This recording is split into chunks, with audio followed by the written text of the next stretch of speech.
be learning the 5-beat fountain today.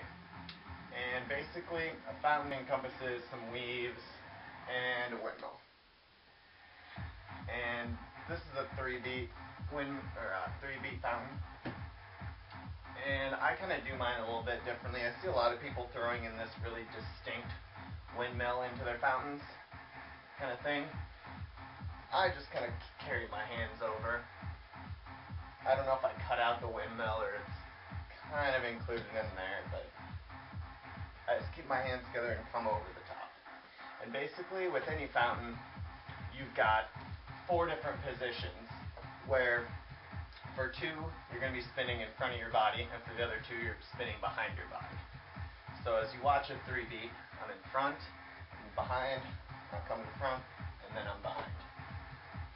So there's your 4 different positions, and I like to kind of position them 12 o'clock, 6 o'clock.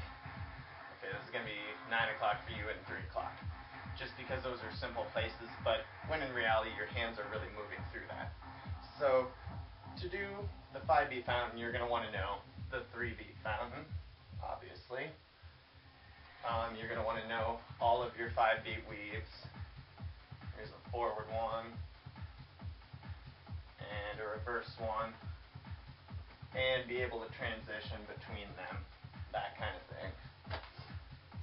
And something that's helpful to know, but I don't think it's essential that you know, is a 4-beat windmill.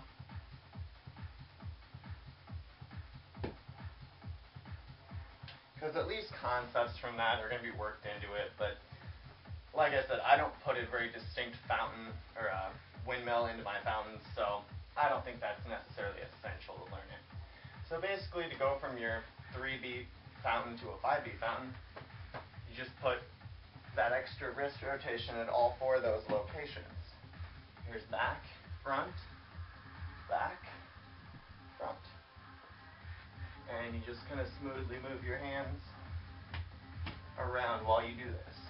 I'd normally be going a little higher, but my ceiling is like right here, so bear with me on that one. But it's not really that hard once you know your 5-beat weaves and transitioning and your 3-beat fountain. It's just kind of putting it all together. And you'll notice that the 5-beat fountain is a really slow move. I don't actually use it very often just because it takes so long to execute it, and I think the 3-beat flows a little better because you can just do it quickly. But the 5-beat also works in its own little world. And I'll give you a quick little exercise that might help you a little bit on fountains. Basically, I don't really have a name for it. I call it like cyclical weaves or something stupid that I made up. Basically, you just move it around.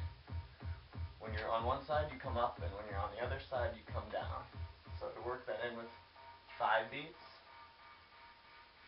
I don't know, this looks kind of cool on its own in certain ways when you work it in there, and it doesn't matter which way you go, just work that motion in there. You cross over at the top and the bottom, and when you're weaving on each side, you're moving either up or down. And that helps you get kind of the hand flow of it. But when you work into your regular fountain, you saw that way you had 2 different directions you can go. For your fountain, you're always going to continue the way the poi are spinning. Because you see now they're tending to spin up on the outside. So when I come around here, I'm going to follow the poi. If you go the other way, you're doing an anti-spun fountain, which is a little bit harder to do. And the 5-beat definitely isn't helping it be any easier, but that's something else. And once you learn this direction, starting with a forward, reverse your poi and learn the other direction.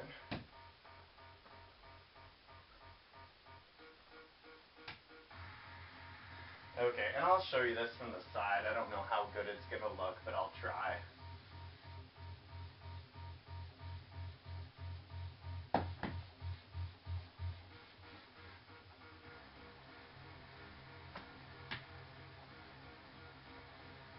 I don't know if that helped you at all, but enjoy.